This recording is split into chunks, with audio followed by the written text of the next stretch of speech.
Este es un panorama de la epístola de Judas, hablando primeramente de la paternidad literaria de quien escribió esta carta. Se identifica al autor como Judas, siervo de Jesucristo y hermano de Jacobo. Si tenemos en cuenta que Jacobo probablemente es aquí el líder de la iglesia de Jerusalén, según Hechos 15 del 13 al 21 y Gálatas 2:9, también medio hermano de Cristo, mencionado por decir en Marcos 6:3. En consecuencia, Judas es también medio hermano de Cristo. Este hombre, junto con Jacobo, no creían en Jesucristo mientras él desarrolló su ministerio, según Juan 7:5. Pero después el apóstol Pablo lo menciona en 1 Corintios 9:5, tal vez tomando referencia como a un predicador itinerante. Entonces fue una persona que se convirtió después de la resurrección de Cristo. La iglesia primitiva no tenía problema en aceptar a Judas como el autor, pero se tuvo ciertas dudas al comienzo de el desarrollo del canon, debido a que Judas hace dos citas o hace referencia a dos escritos eh, apócrifos del Antiguo Testamento, bueno, que pasaron en el periodo intertestamentario, mejor dicho. Entre ellos está primero de Enoch y la Asunción de Moisés. Eran libros del folclore judío del periodo intertestamentario. Pero los padres de la iglesia como Tertuliano, Clemente de Alejandría y Orígenes apoyaban la autoría de Judas y entró entonces al canon. Se usa la comparación con Segunda de Pedro, es una carta muy parecida a Segunda de Pedro, para referirse, en este caso específicamente hablando de la fecha.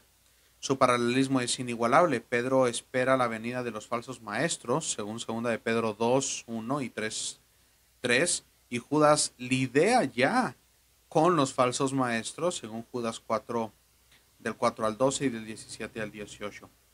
Judas tal vez hace una cita de Pedro, segunda de Pedro 3:3, en Judas 17 y 18. Y probablemente se escribió en consecuencia pocos años después de que Pedro escribe su carta. Entonces, probablemente fue entre el 66 o en el 70, entre el 66 y el 70 después de Cristo, cuando estaba la persecución de Nerón.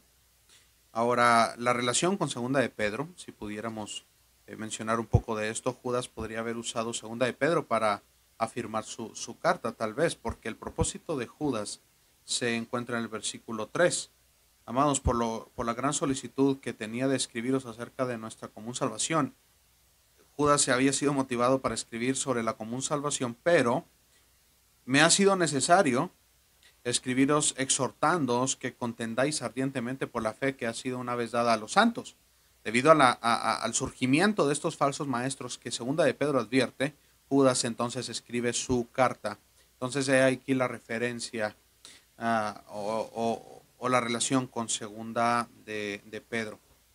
Ahora, ya que Judas también hace referencia a escritos pseudoepígrafes, es decir, escritos que toman nombres famosos para ponerlos como si fuesen los autores, es decir, Enoch no lo escribió Enoch, pero primero de Enoch tiene el nombre de Enoch, y la Asunción de Moisés, tomando el nombre de Moisés acá.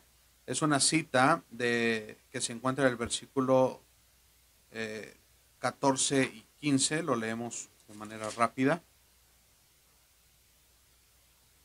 De estos también profetizó Enoc, séptimo desde Adán, diciendo: he aquí que vino el Señor con sus santas descendencias de millares para hacer juicio contra todos y dejar convictos a todos los impíos todas sus obras impías que han hecho impíamente, y todas las cosas duras que los pecadores impíos han hablado contra él. Esta es una cita del primer libro de Enoc, capítulo 5, versículo 9.